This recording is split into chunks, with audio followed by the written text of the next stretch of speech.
Thanks for staying tuned to WION. I'm Samiksha Srivastava. Let's begin this edition first up with a quick check of the headlines. Arab and Muslim countries have committed, take their word for it, to demilitarize Gaza, and that's quickly.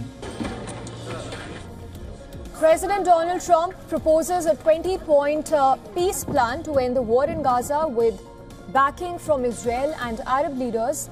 Foreign ministers of Arab and Islamic nations say that they are ready to ensure its implementation.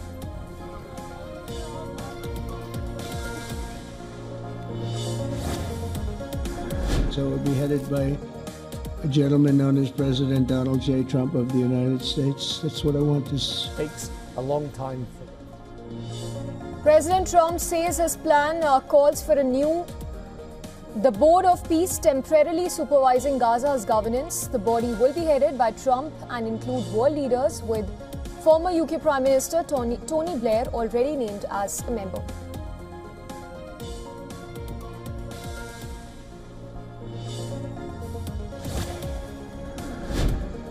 Israel Prime Minister Netanyahu claims Trump's peace plan will allow IDF to remain in Gaza region, rules out Palestinian statehood in a statement issued hours after his meet with President Trump at the White House.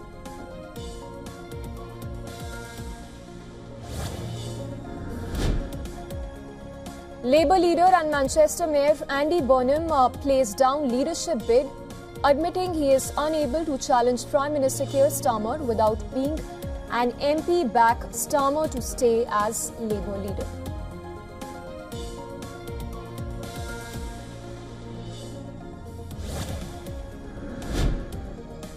The Canadian government designates Lawrence Bishnoi gang a terror entity under the Criminal Code.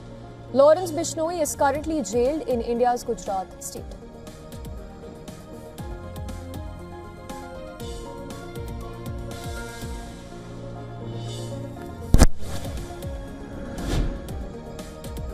At least one person has died and dozens were injured after a school building collapsed on Indonesia's main island of Java. More than 100 students had gathered to perform afternoon prayers when the multi-story building suddenly collapsed.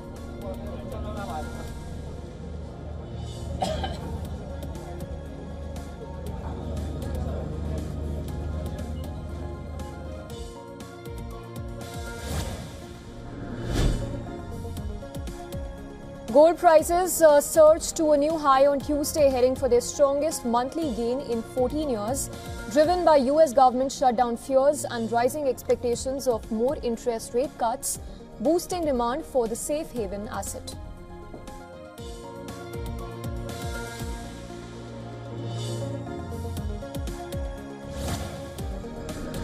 Mahatma Gandhi's statue in London defaced. The High Commission of India strongly condemns the incident, calls it a shameful act and an assault on the legacy of non-violence.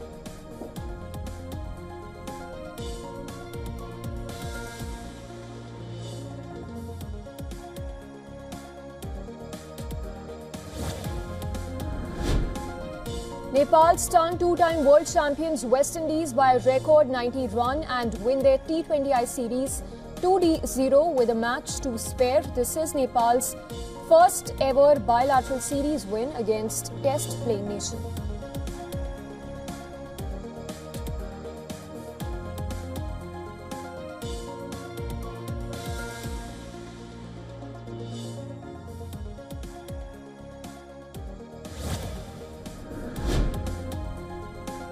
Devotees flock to temples and pavilions across India to worship goddess Durga as nation celebrates Maha Ashtami on 8th day of the Navratri festival.